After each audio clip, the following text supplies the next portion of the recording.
Assalamualaikum warahmatullahi wabarakatuh. Perkenalkan, nama saya Wulan, NIM 170141265.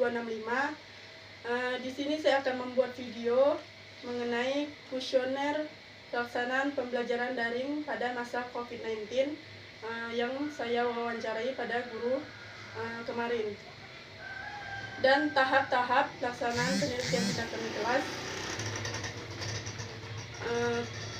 Video ini saya buat untuk memenuhi tugas ujian akhir semester pada mata kuliah penelitian tindakan kelas yang diampu oleh dosen pengampu Maulina Hendrik MPD.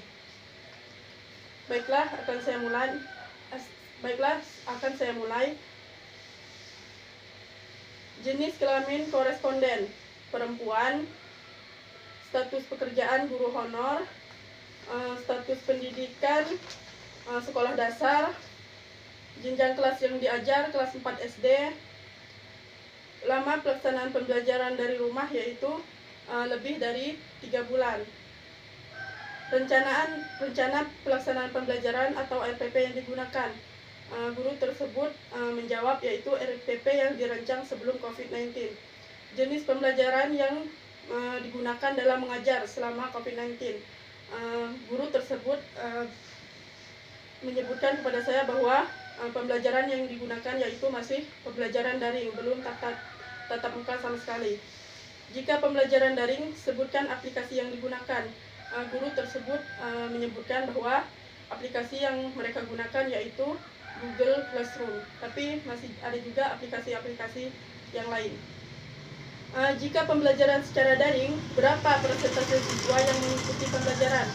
Nah, guru tersebut menyatakan kepada saya yang siswa yang mengikuti pembelajaran kurang lebih itu 85%. Metode yang digunakan dalam mengajar selama pandemi COVID-19. Guru karena keterbatasan waktu yang digunakan, banyak guru yang hanya menggunakan metode penugasan atau hanya sekedar ceramah. Kendala yang dihadapi saat mengajar dari rumah.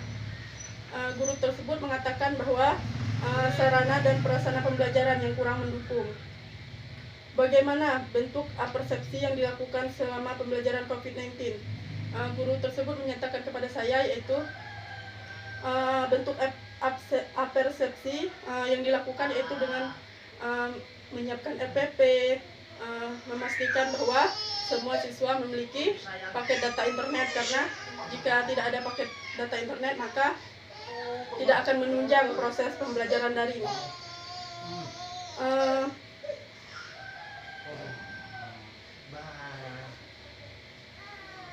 Selama pembelajaran dari rumah, muatan pembelajaran apakah yang dominan tidak dipahami siswa?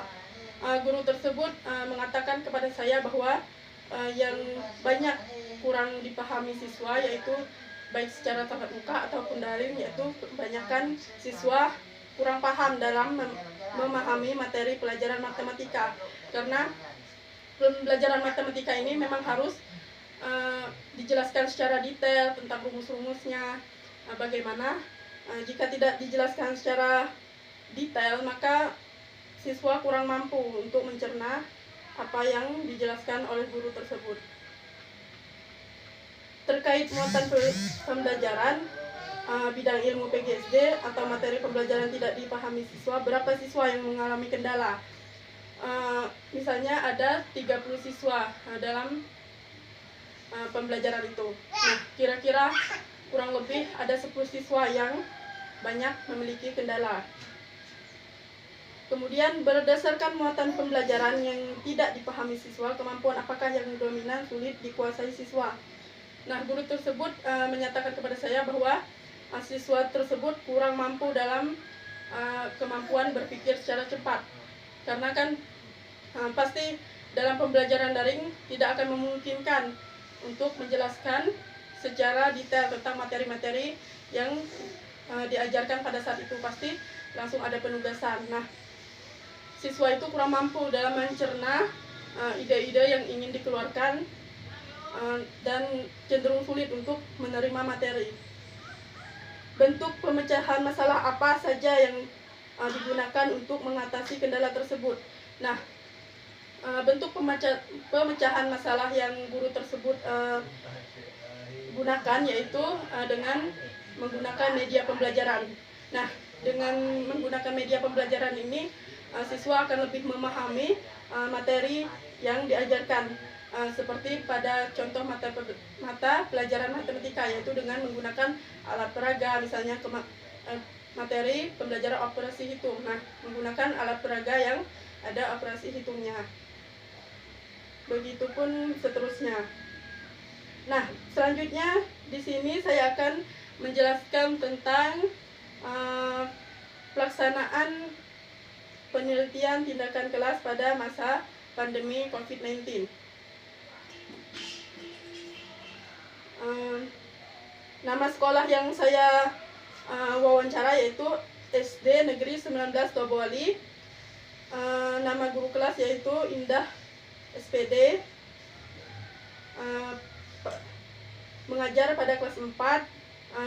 Nama mahasiswa saya sendiri Wulan, NIM 170141265 dan kelas 6B PGSD. Nah, di sini saya akan menjelaskan tahap perencanaan. Tahap perencanaan yaitu meliputi identifikasi masalah.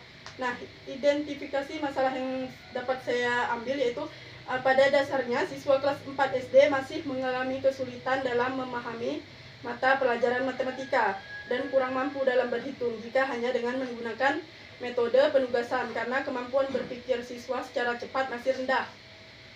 Nah, kemudian analisis masalah.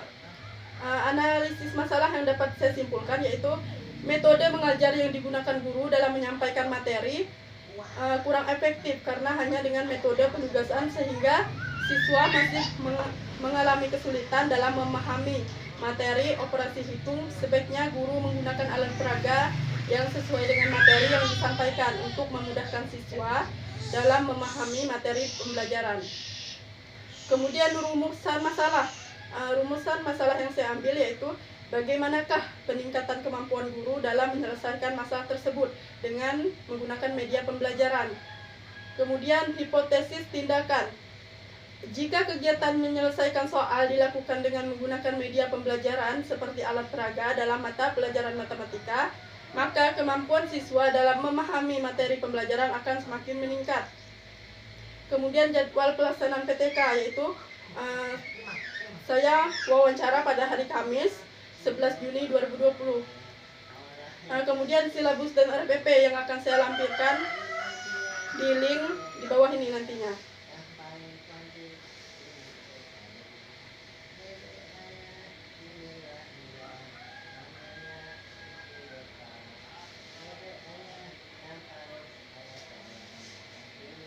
Nah, materi pembelajaran yaitu konsep bilangan pecahan dapat disimbolkan A per B dengan A dan B adalah bilangan bulat dan B tidak sama dengan 0.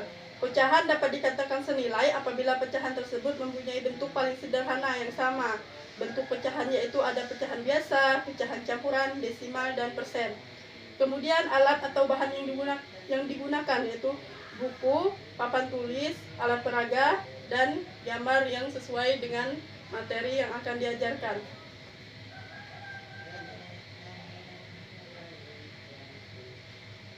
Baiklah, sekian yang dapat saya sampaikan.